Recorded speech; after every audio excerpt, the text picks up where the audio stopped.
जय जय राम कृष्ण हरि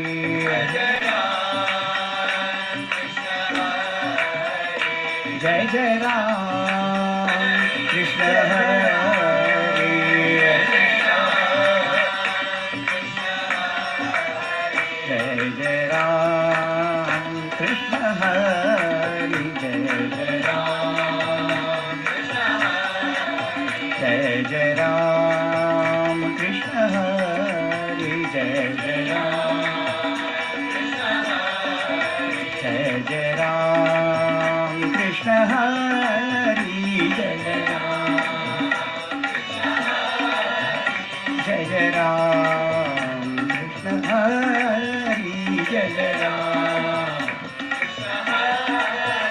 जय जय राम जय जय राम कृष्ण हरि जय जय राम कृष्ण हरि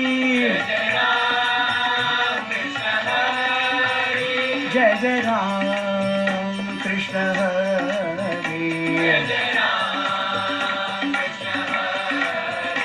जय जय राम कृष्ण हरि जय जय राम कृष्ण हरि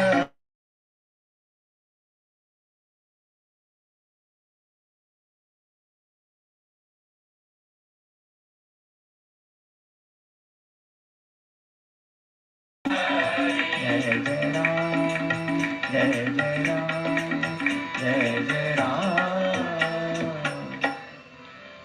सियावर रामचंद्र की राधावर कृष्णचंद्र की सद्गुरुनाथ महाराज की जय।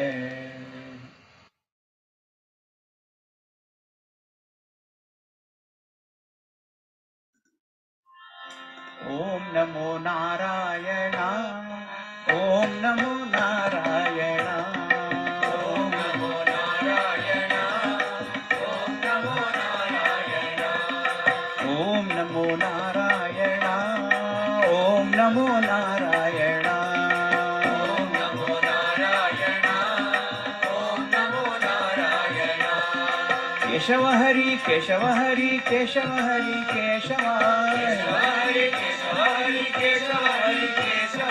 केशव हरि केशव हरि केशव हरि केशव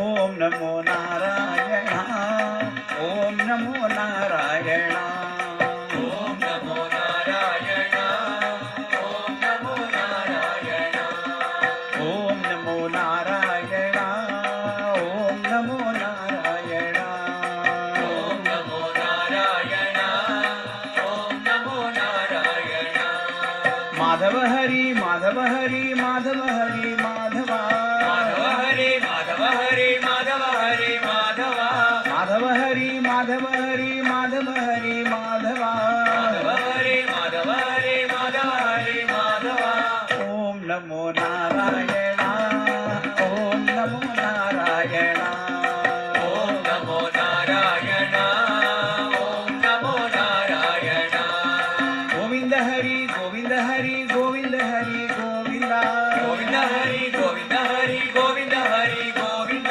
गोविंद हरि गोविंद हरि गोविंद हरि गोविंद गोविंद हरि गोविंद हरि गोविंद हरि गोविंद ओम नमो नारायण ओम नमो नारायण ओम नमो नारायण ओम नमो नारायण ओम नमो नारायण ओम नमो नारायण ओम नमो नारायण ओम नमो नारायण ओम नमो नारायण ओम नमो नारायण ओम नमो नारायण ओम नमो नारायण केशव हरि केशव हरि केशव हरि केशव केशव हरि केशव हरि केशव हरि केशव माधव हरि माधव हरि माधव हरि माधव माधव हरि माधव हरि माधव हरि माधव गोविंद हरि गोविंद हरि गोविंद हरि गोविंद गोविंद हरि गोविंद हरि गोविंद हरि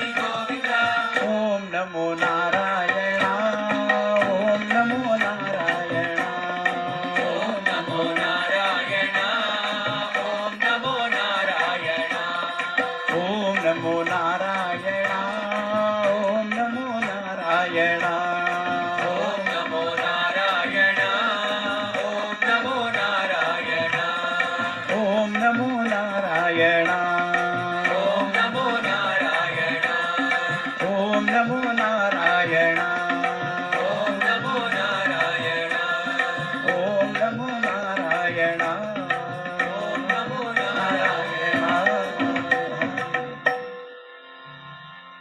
श्री कृष्णचंद्र भगवान की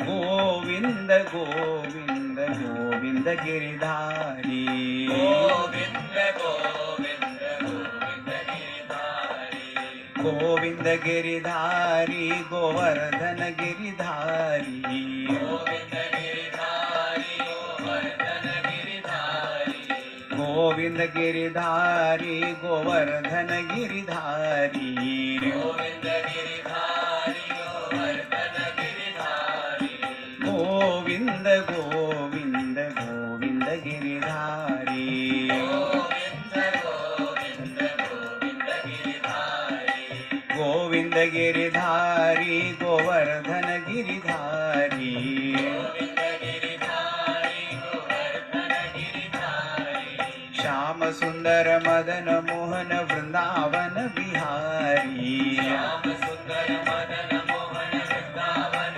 बिहारी श्याम सुंदर मदन मोहन वृंदावन बिहारी श्याम सुंदर Madan Mohan Vrindavan Bihari Vrindavan Bihari Govardhan Giridhari Vrindavan Bihari Govardhan Giridhari Vrindavan Bihari Govardhan Giridhari Vrindavan Bihari Govardhan Giridhari Govind Govind Govind Giridhari Govind Govind Govind Giridhari Govind Govind Govind Giridhari Govind Govind Govind Giridhari Govind Giridhari Govardhan Giridhari Govind Giridhari Govardhan Giridhari Govind Giridhari Govardhan Giridhari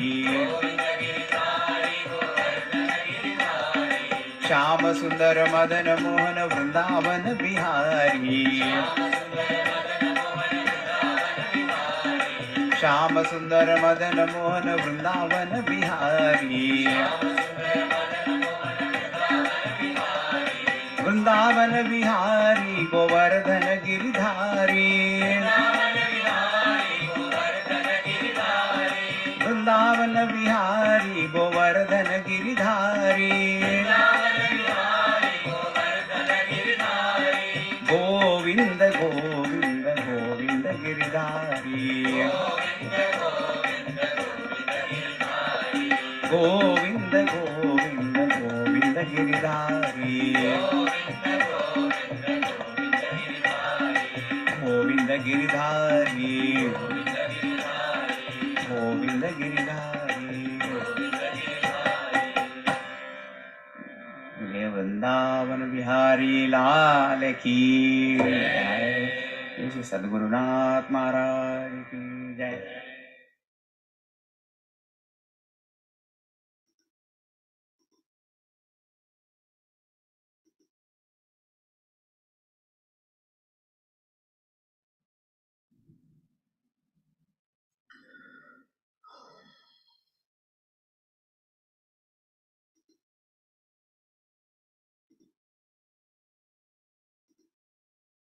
Hari Om everyone.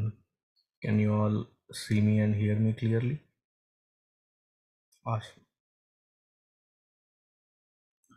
Welcome back. I think for the last 2 weeks or so, we did not have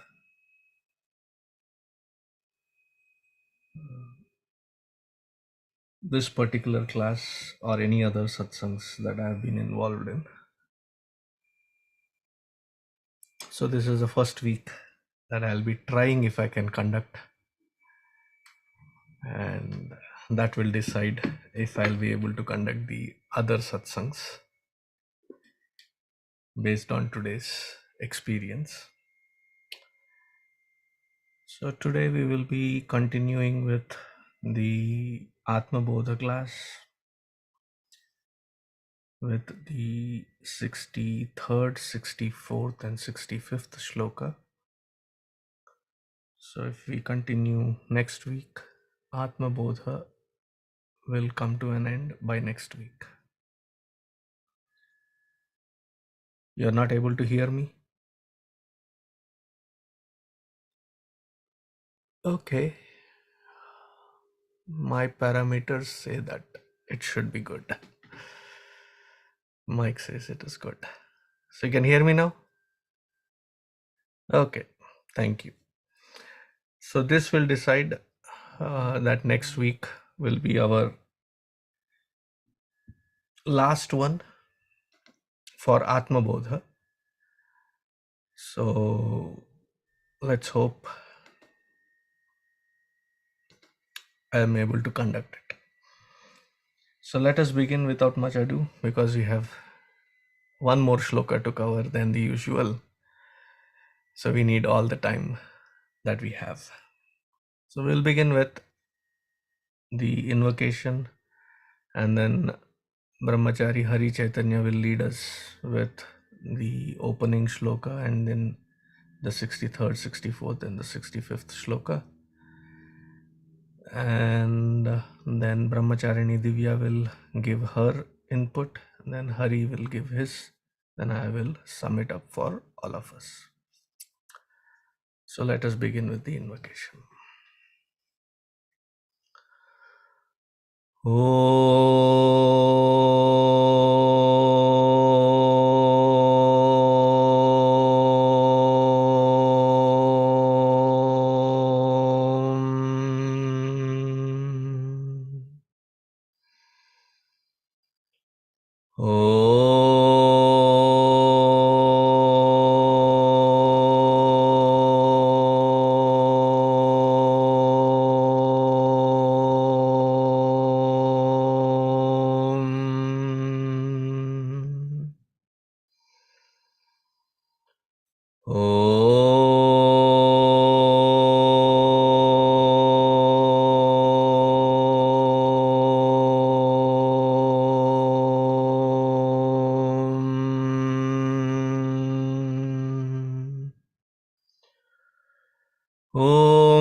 सहनाववतु सहनौ भुनक्तु सह वीर्यङ्करवावहै तेजस्विनावधीतमस्तु मा विद्विषावहै ॐ शान्तिः शान्तिः शान्तिः।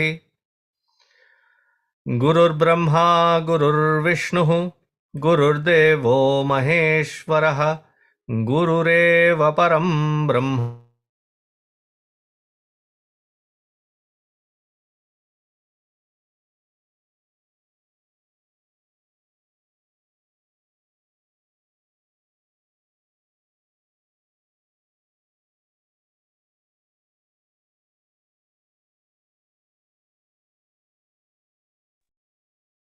Hari Om. Am I audible? Okay. Tapobhikshina papanam shantanam vitaraginam mumukshunam apeksyoyam atmabodho vidhiyate. 63. Jagadvilakṣaṇaṃ brahma jagadvilakṣaṇaṃ brahma brahmaṇo'nyanna kiṃcana brahmaṇo'nyanna kiṃcana brahmānyadbhāti cenmithyā brahmānyadbhāti cenmithyā yathā marumarīcikā dṛśyate dṛśyate śrūyate yadyat dṛśyate śrūyate yadyat brahmaṇo'nyanna tadbhavet brahmaṇo'nyanna yadbhavet tattvajñānācca tadbrahma tattvajñānācca tadbrahma saccidānandamadvayam saccidānandamadvayam sarvagaṃ saccidātmānaṃ sarvagaṃ saccidātmānaṃ jñānacakṣurnirīkṣate jñānacakṣurnirīkṣate ajñānacakṣurnīkṣeta ajñānacakṣurnīkṣeta bhāsvantam bhānumandhavat bhāsvantam bhānumandhavat.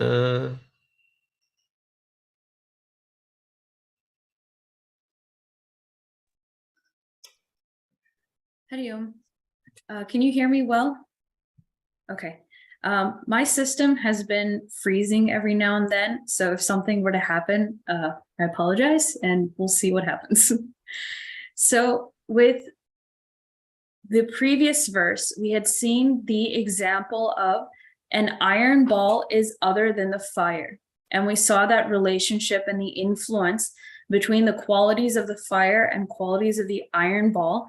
And when they're put together, that the qualities are borrowed. The fire gains a shape, whereas the iron gains heat and light. So in this verse, which is really interesting, is it starts to give us an understanding of what that relationship in reality. Meaning that one was, so if we were to take the ghost on the post or the snake on the rope, if we are seeing the ghost and if we are seeing the snake, then what is its relationship to the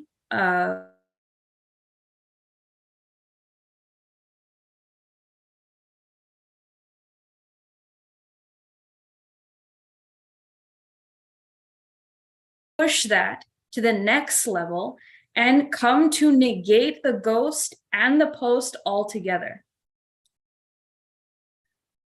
Okay, sorry, I saw it being unstable again, the internet connection. Okay, so in this verse, we can break down verse 63 into 3 statements, and the 4th statement being the example to guide us through these 3 steps of logic. The very first one is jagadvilakṣaṇaṃ brahma. Sorry, jagadvilakṣaṇaṃ brahma, which is other than the universe. So we're saying that, sorry, let me go back to the definition. Brahman is other than the universe. This is the first statement. There exists nothing whatsoever that is not Brahman. That's the second statement. If any object other than Brahman appears to exist, it is unreal. This is the third statement. And the example that is used to guide is that mirage. So let's first walk through those 3 statements in terms of a mirage. Mirage is what? We're seeing that in the desert, we are seeing the illusion of the water. So if we are to see that Brahman is other than the universe, water is other than the sand in the desert, be sand, so I'm seeing 2 separate things. But the next statement is also true. There exists nothing whatsoever that is not Brahman. In that mirage, is any part of that mirage anything other than the sand in the desert? No, it's all desert. It's just my perception of that desert which is causing that illusion. So no part of that illusion is anything other than that sand in reality. So these seems to be 2 contradictory sentences. So we're given the third to rectify that. If any object other than Brahman appears to exist, it is unreal. So if I am seeing water and not the sand, the water is appearing to me and it is not sand, then the water itself is unreal. If we had to say what is the crux and unique feature of Advaita-Vedanta, it is this third statement, that when we see the world of plurality, it has no real independent existence or reality. It is the only thing that is real is Brahman, which is ekam advayam.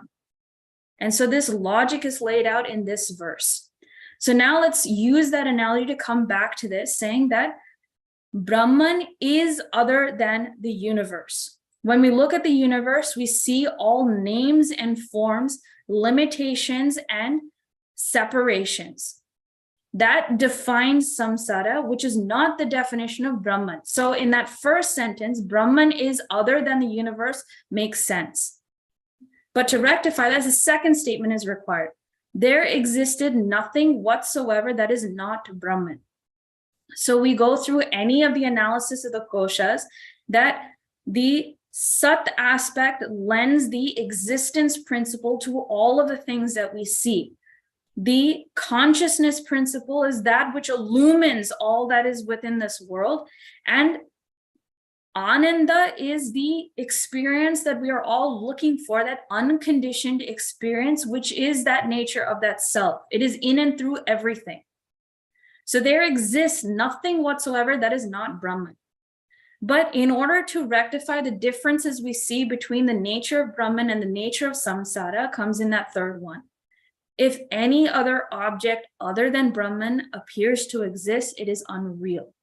The world of plurality is mithya, just like that mirage. So it's a three-step logic in this verse. Now for verse 64,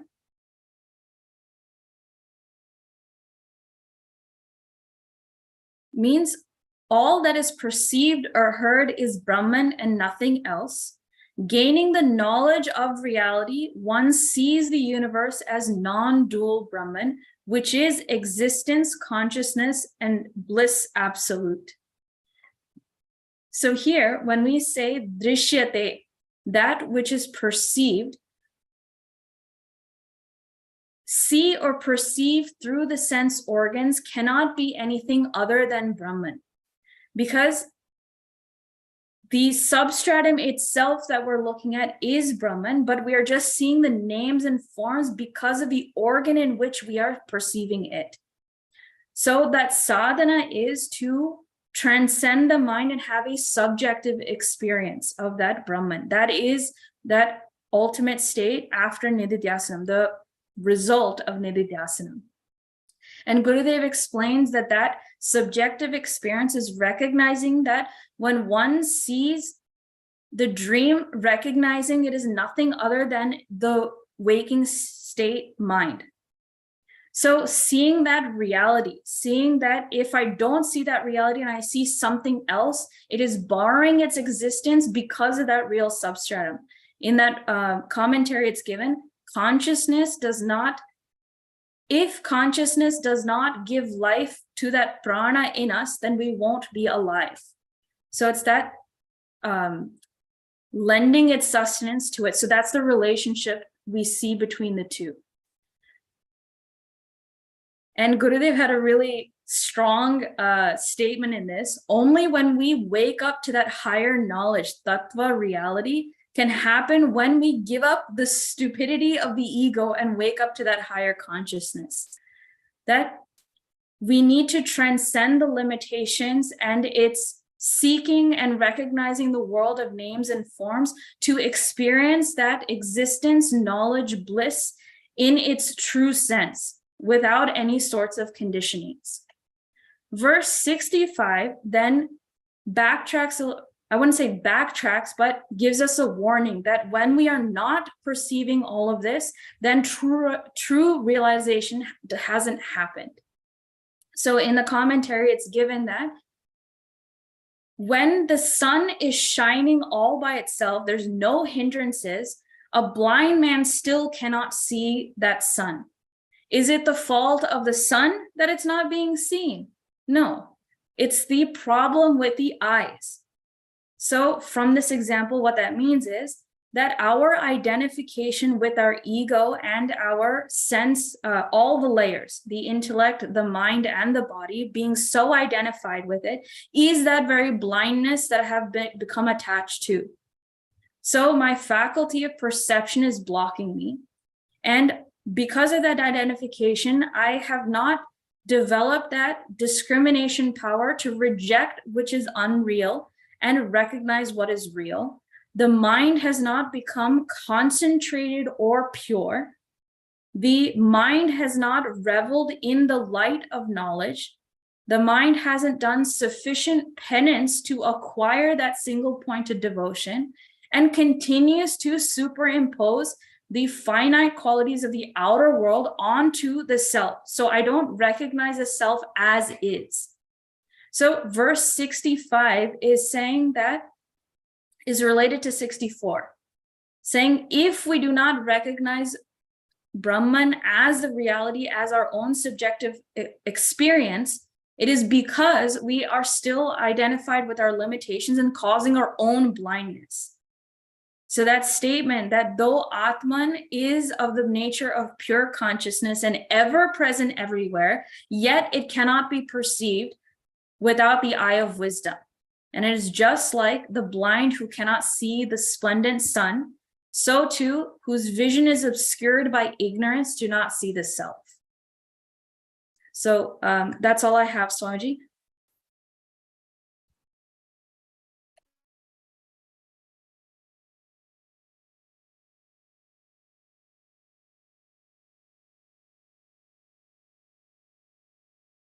Of this great grantha, the last 6 shlokas that we're approaching now, we find that there's a beautiful theme that arises near the end.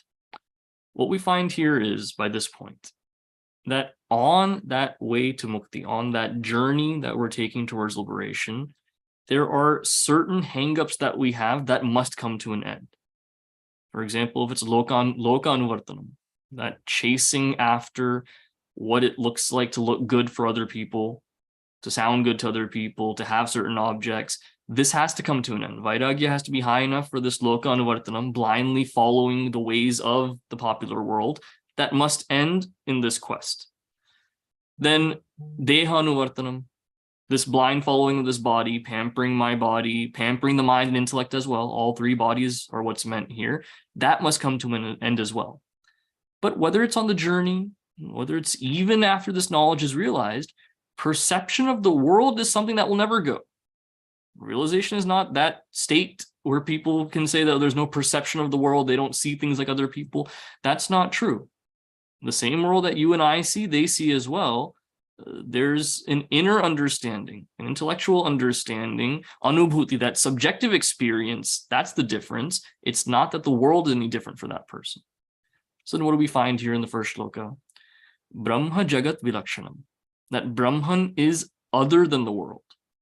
Now, again, we go back to our principles, our siddhanta with this fragment right here, that Brahman is other than the world.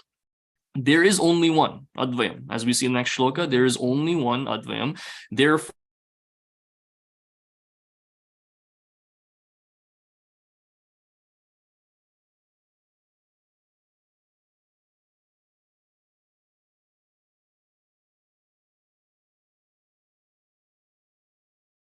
nothing exists. That's proven here now. Where there was a every now and then, now in the age of the internet, something that we're battling is every now and then for clickbait or for people just to visit a site, they'll put out some sensational news that so-and-so celebrity or politician has died. All right, everyone's going to go click on it. And the real reason is to take you to some ad or something like that. So recently, one celebrity fell victim to this kind of a ruse where it was put out that he had died. So people were going crazy for a couple hours. Once he found out, he put out a tweet. What did he say in the tweet? Reports of my death are highly exaggerated, is what he said in his tweet. Now, the humor lies there where there's no exaggeration of something like this. It's either the person is dead or alive. There's no in-between state that you can point out. Like that here, there is no perceivable thing in the world that's halfway Brahman and halfway existent. If it's perceivable, it is not that Brahman, it is impermanent, it is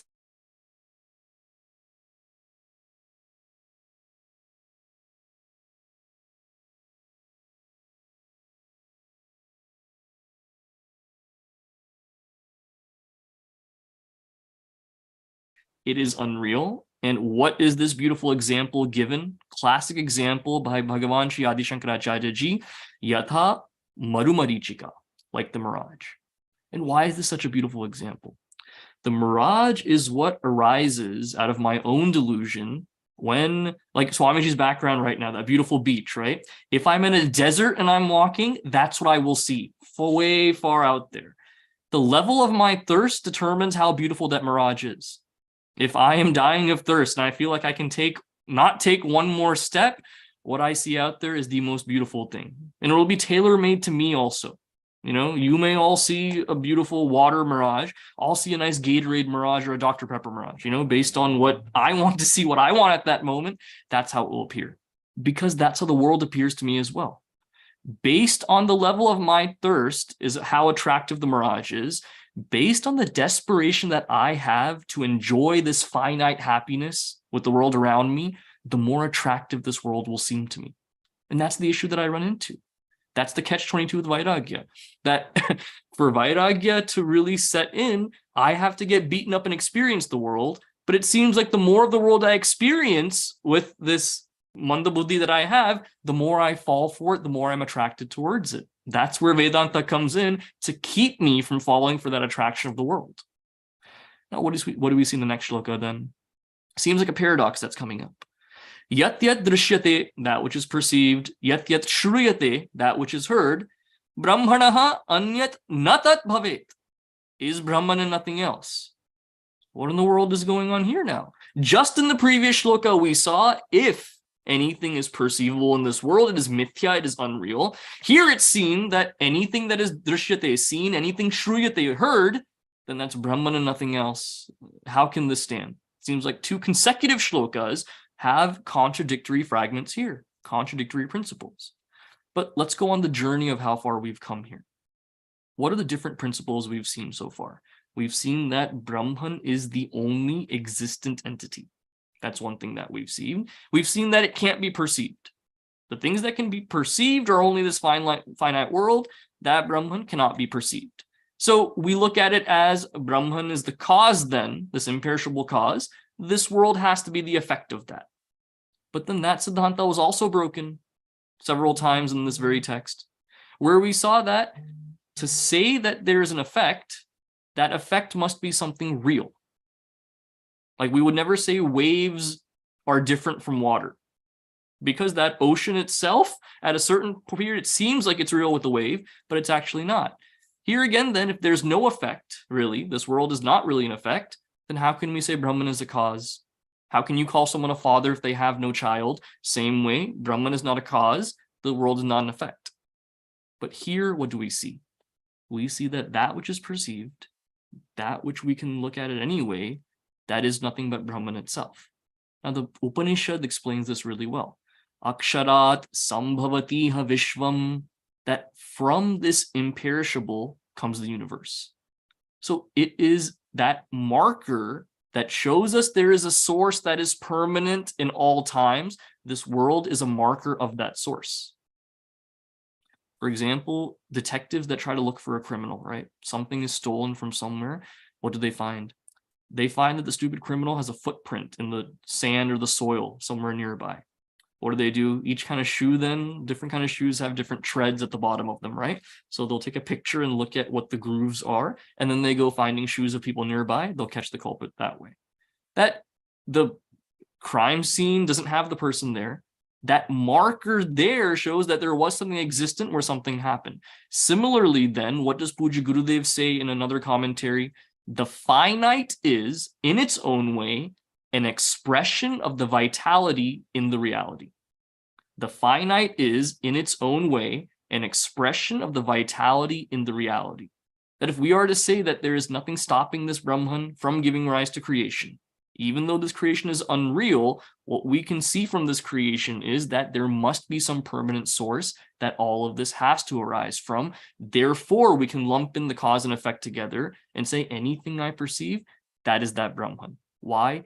Its seeming existence is only there because of that Brahman.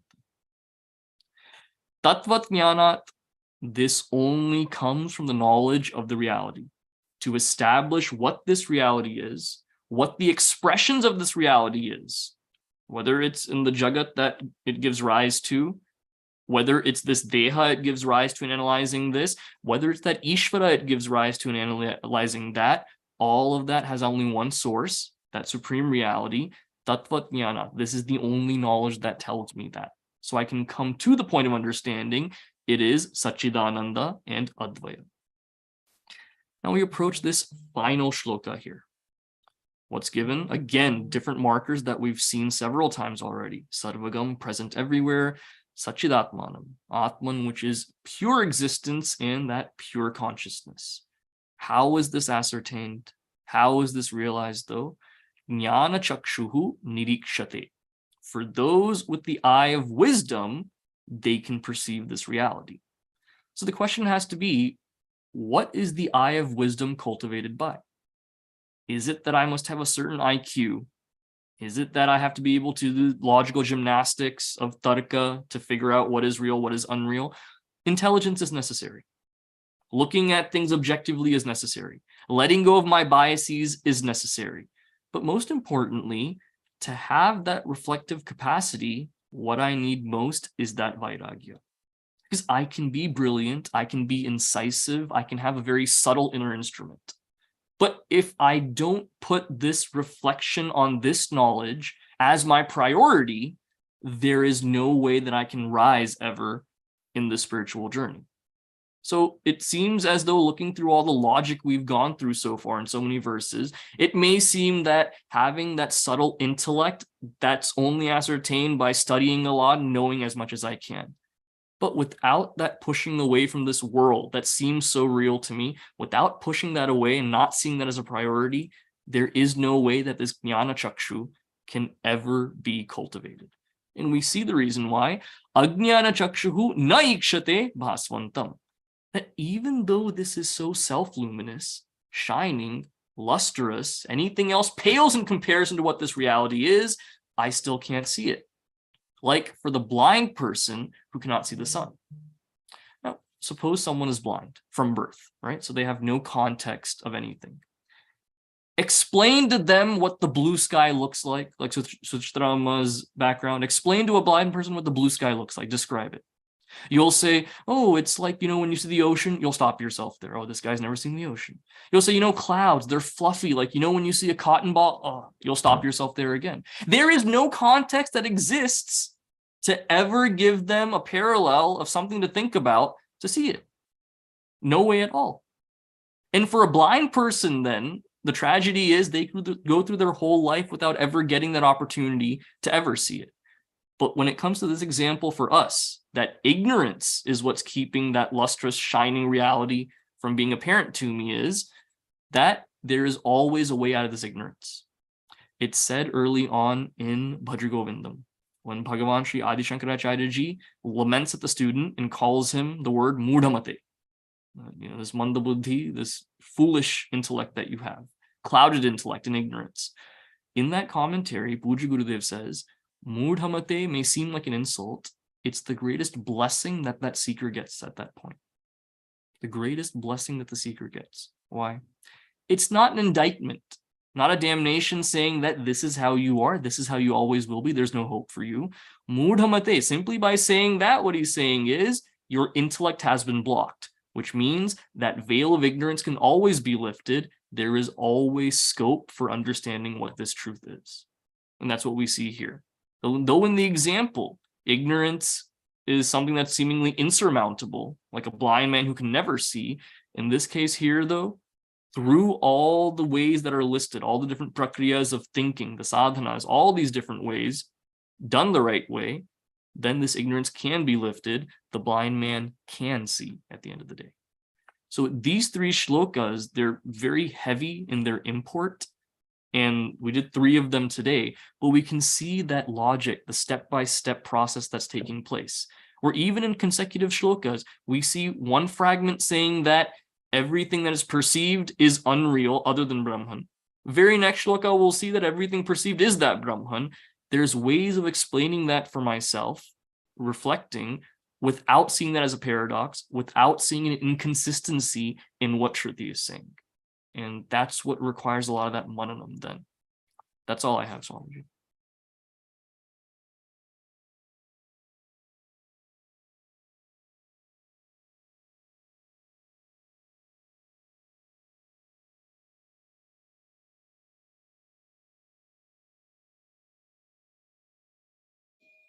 Thank you both, Hari and Divya.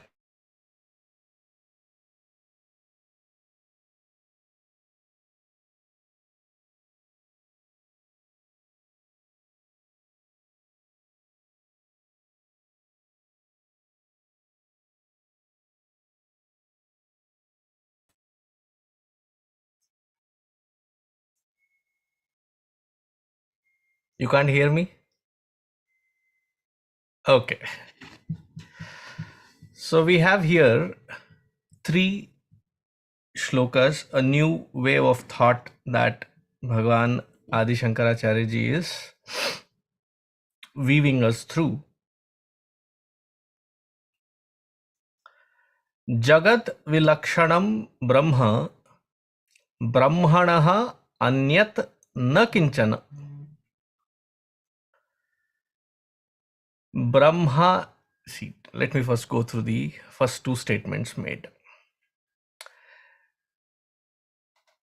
I'll try to put it in as simple words as possible, because this is quite a confusing mix of words that have been used, but it is not that difficult. Let me first take the example of the snake on a rope. Can there be a snake projected or perceived if there is no rope? Yes, there is a possibility, and it is not called illusion, it is called delusion. Then Vedanta is not the solution. You have to go to the institutionalized treatment for getting out of those delusions. This illusory perception is because there is a rope, and the rope is something which I am perceiving it as a snake.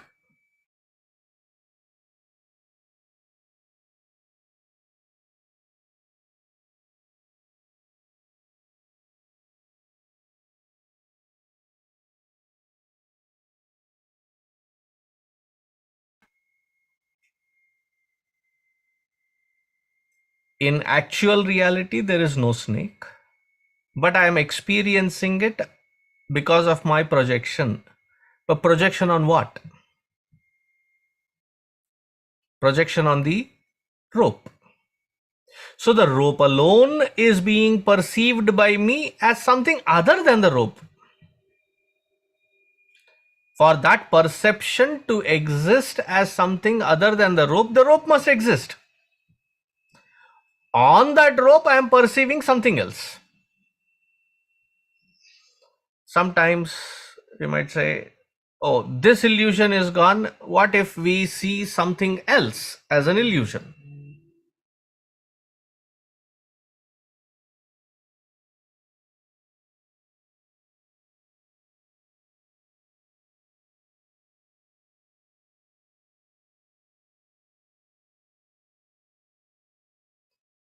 This comes in Vedanta Panchadashi, where he says, oh, what if it is not a mala then? I see a crack in the soil surface.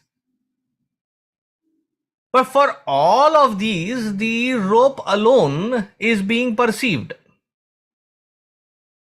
Okay.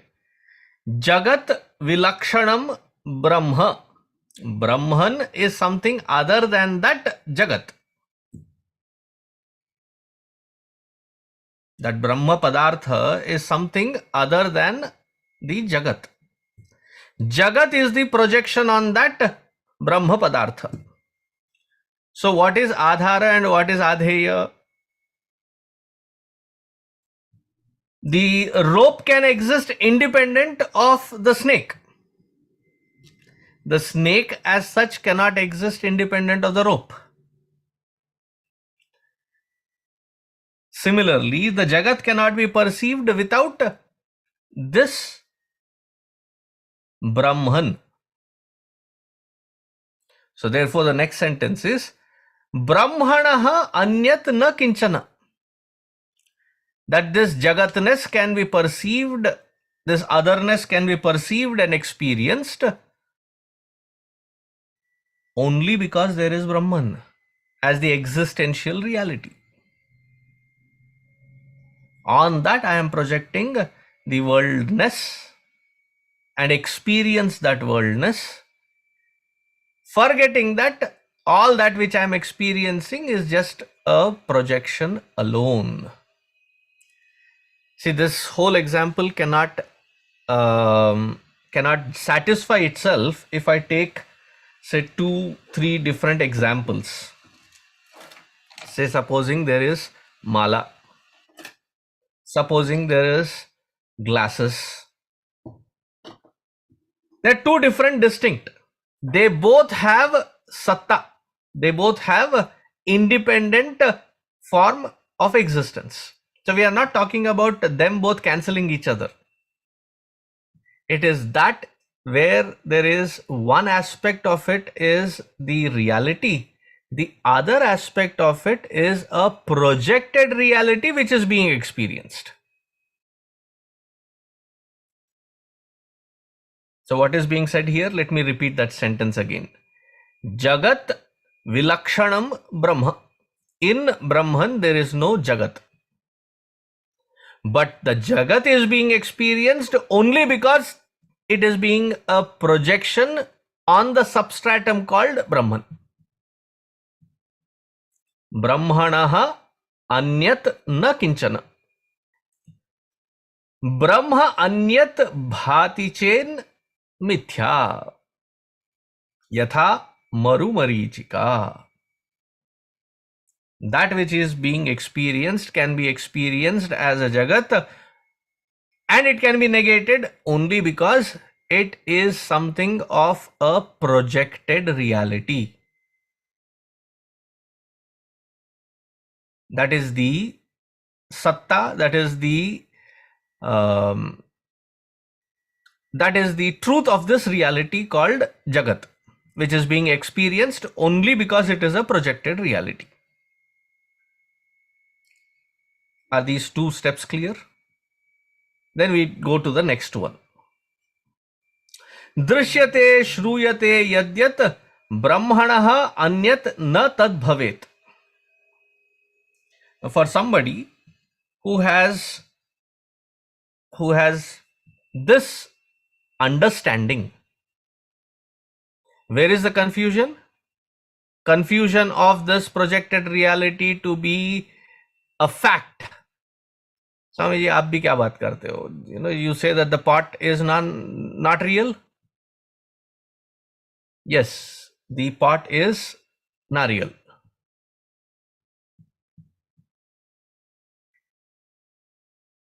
The name and the form is a projection.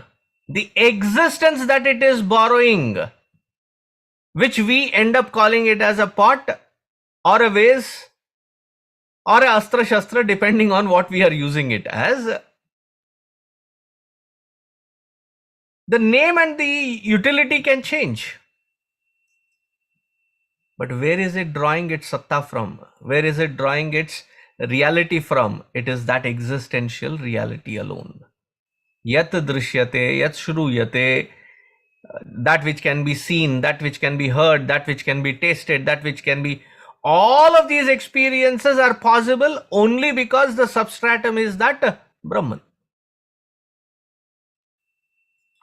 Without this being the substratum, there is no experience.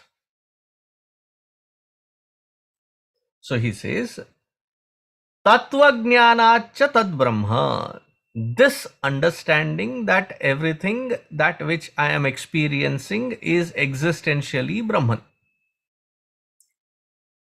See, why do we find it difficult to understand and appreciate this statement? The confusion and the knitted eyebrows that I see happens. Why? Let us quickly look into that. That's not a part of the shloka, but that will ease us to appreciate it, at least intellectually. See, when it is said that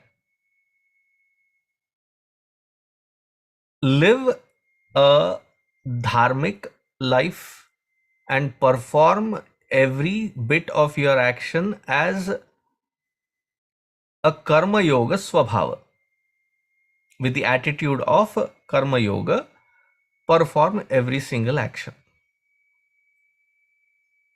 Ha Swamiji, this is karma yoga. Chalo, next topic. See, we have jumped topics, but not actually put that into practice. Now that practice, what does it ensure? It ensures that there is chitta shuddhi happening. Okay. Then we are said, please focus on gaining these qualities, mature qualities of a sadhaka. What are the mature qualities of sadhaka? Viveka, vairagya, shamadamadi, shat sampatti, mumukshutvam, sadhana chatushtayam kim.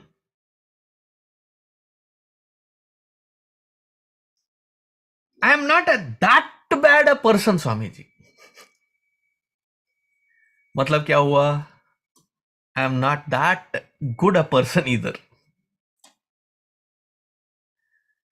With respect to this sadhana, with respect to these qualities, with respect to these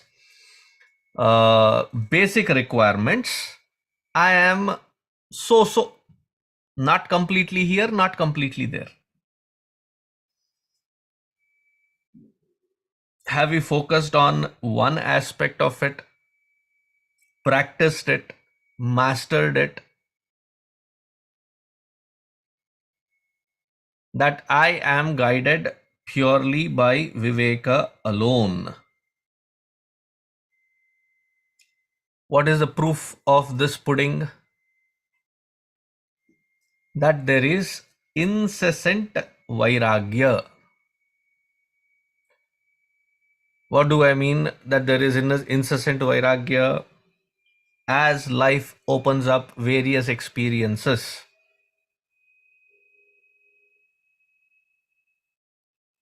what is the clarity with which I am being guided? Small little things of life, do they bother me? Do they work me out? Does it trigger panic? Does it trigger anxiety? Does it trigger fear? Does it trigger regrets and remorse? Does it trigger a sense of incompleteness and misery? If these things are my experience, that means my Viveka and Vairagya are not established in a rightful manner yet.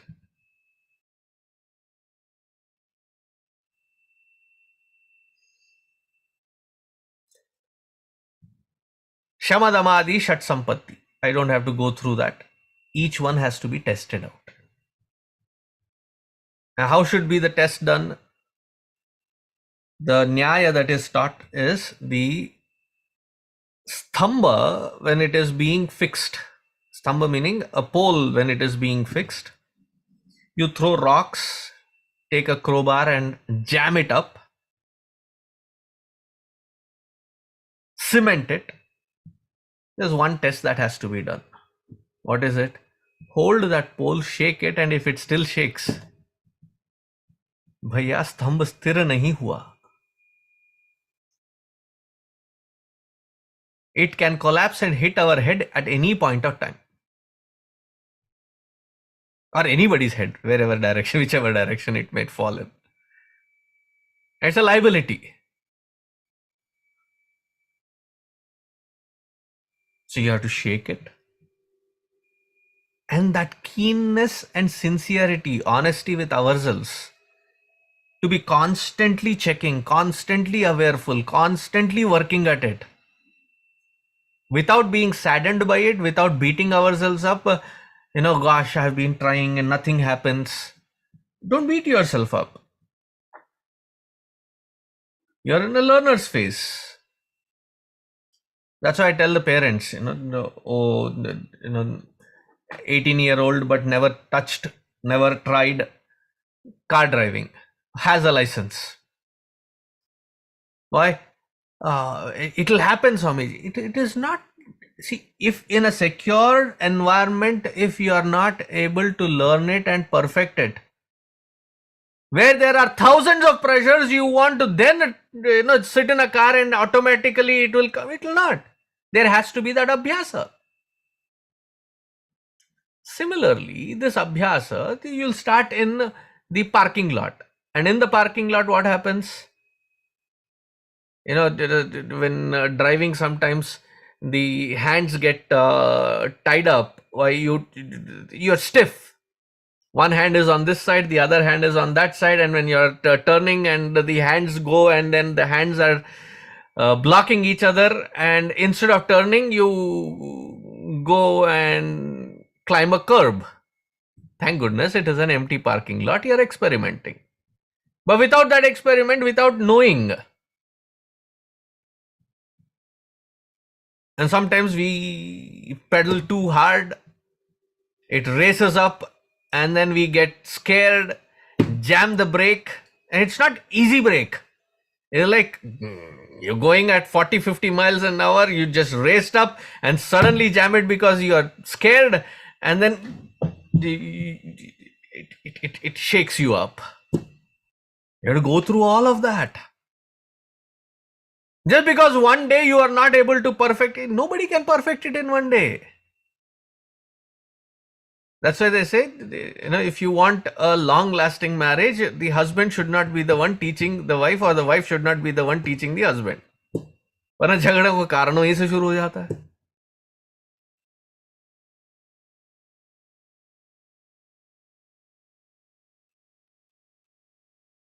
So you learn it at your pace. Don't give up. We give it up. Shamadamadi Shat Sampatti. Second point. Third, when we talk about practicing upasana as a nitya sadhana, not a special event in life. हाँ स्वामी जी, कभी कभी पूजा कर लेता हूं मैं भी. भगवान has to come and say thank you. कभी कभी सो कर लेते हो. It has to be nitya upasana, wherein every single day, rain or shine, that you fine tune this instrument and connect it to that divine within. From externally, then move towards that. That cannot be given up. How many of us do nitya puja, nitya japa, and be consistent with it?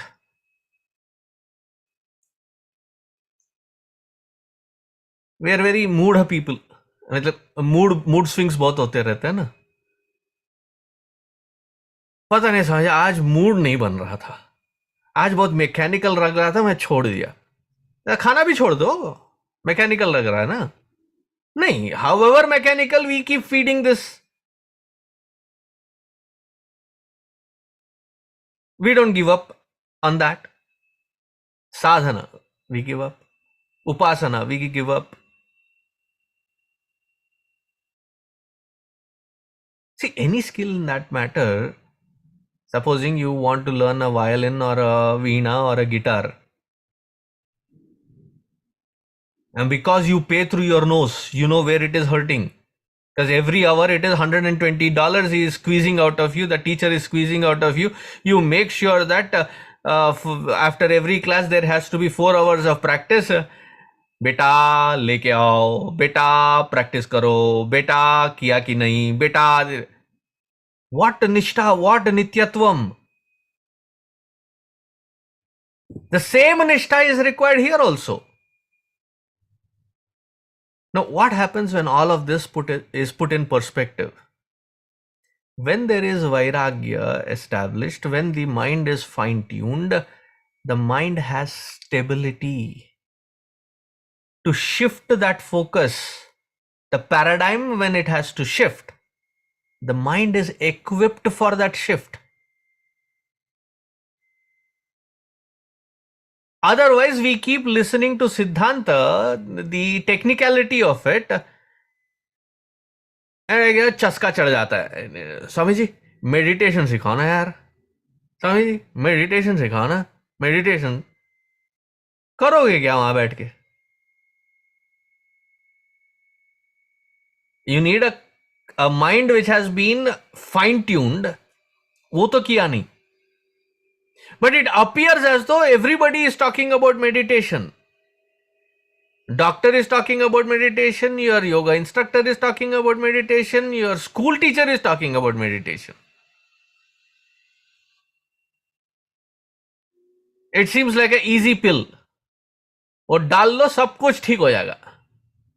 I have so much of mental tensions. I was told I should do meditation. I'm so distracted. I was told I should, meditation benefits.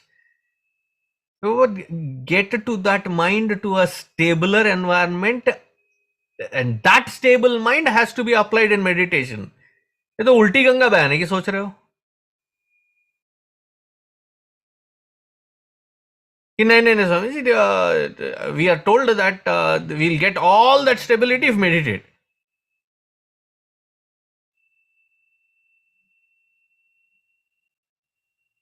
Therefore, when we come to this kind of an intersection of this experience which is being pointed out, it seems the farthest reality, because it's nowhere close to the experience, nowhere close to what I am being pointed to.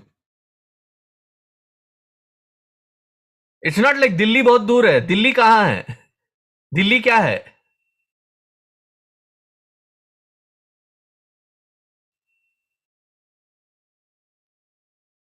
But if the mind is stable, the paradigm has shifted, there is a stable antakarana from where you can actually detach and see the waves of life and be not impacted by it. Then I can say, oh, I can see the standpoint of why it can be a projected reality. See, if the hair is caught in the wheel and it is dragging us mercilessly, the vehicle is dragging us mercilessly, and then at that point somebody is saying, ये सब projected reality है. अरे चल भग, क्या बात कर रहा है? It is to that mind which is attained that stability that the external wheel is not, our experiences are not guided by the externality of it and not being dragged by it. उतनी निश्चलता तो आनी चाहिए. That nischala mind can see this, or at least understand this. So he says, for that nischala mind which has reached to that where it has detached from the outside, attached to the inside with clarity, with distinction, tattvajñānāt saccidānandamadvayam.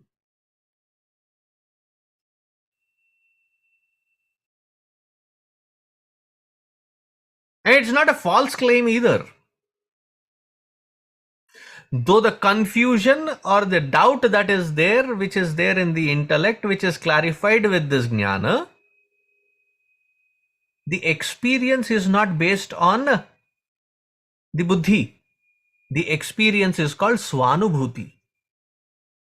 I experiencing my own state of being, where the intellect also is not required for it.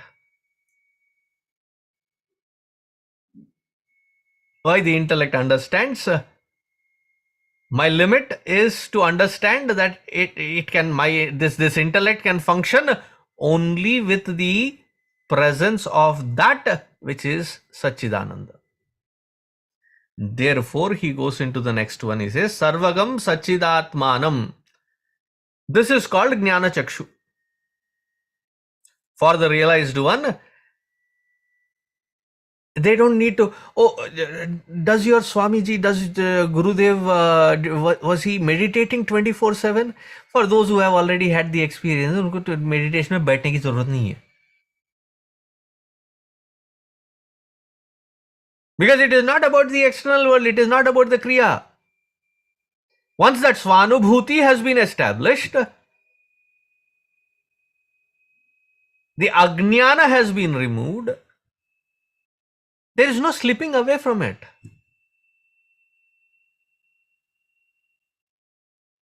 And that jnānacakshu is always on. For those where the jnānacakshu is not on, ajnānacakshu. Now what happens? Ajnānacakshu na ikṣate. Even though the truth is right in front of us, staring at us, we will not be able to perceive it. I give this example often. There are these multicolored cards that are printed, where there is a hidden image in that pattern. So when that is given, you probably are holding it wrong way, wrong side, and you keep looking at it, you squint at it, you stare at it, you distance it and try to see through it. क्या है कुछ नहीं दिख रहा है, and श्रद्धा नहीं है.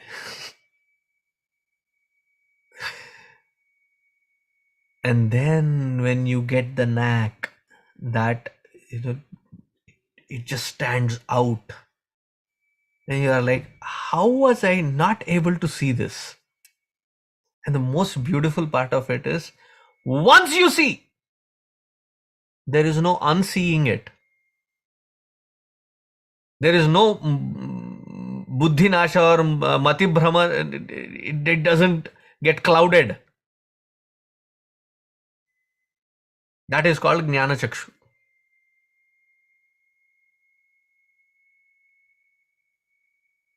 For us, the sadhana is चलते भी राम कहो, उड़ते भी राम कहो, बैठते भी राम कहो, खाते भी राम कहो, Ram Ram Ram Ram.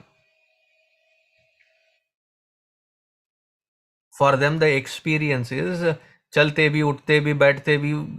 They are walking, talking Brahman.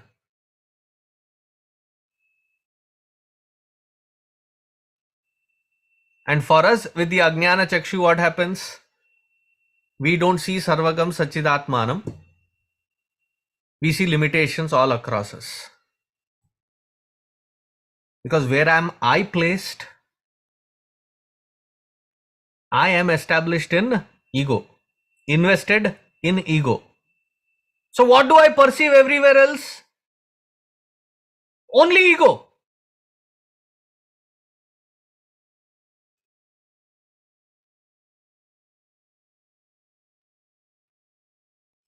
See, when dealing with 400-500 people as volunteers, sevaks,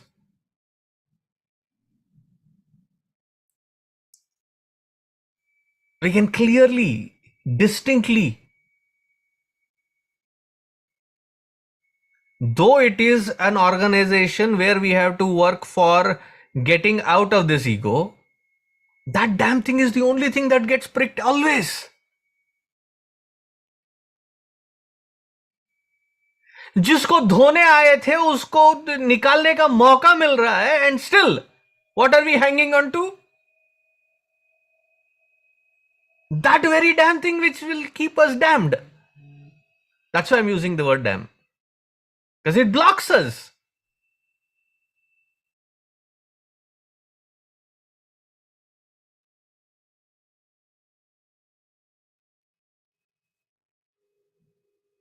Ajnana-chakshu, what will happen? We'll see only egos around.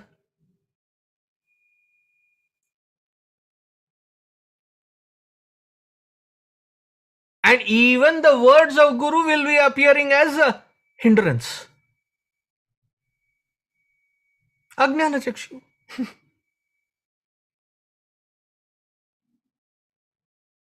That's why they said, see, as a parent to raise a child, it is your responsibility. You don't have a choice. The Guru's love for the student is much more than anything comparable. There's nothing comparable.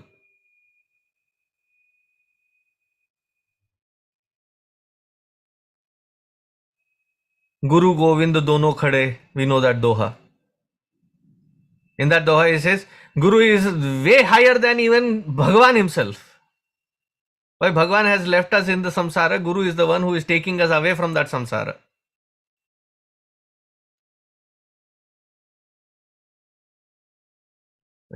We call the Guru as, Karuna Sindhu, the ocean of compassion. They still come back to our level, try to logically lay down the millionth time, explain again, show the way. They are not responsible to do any of this.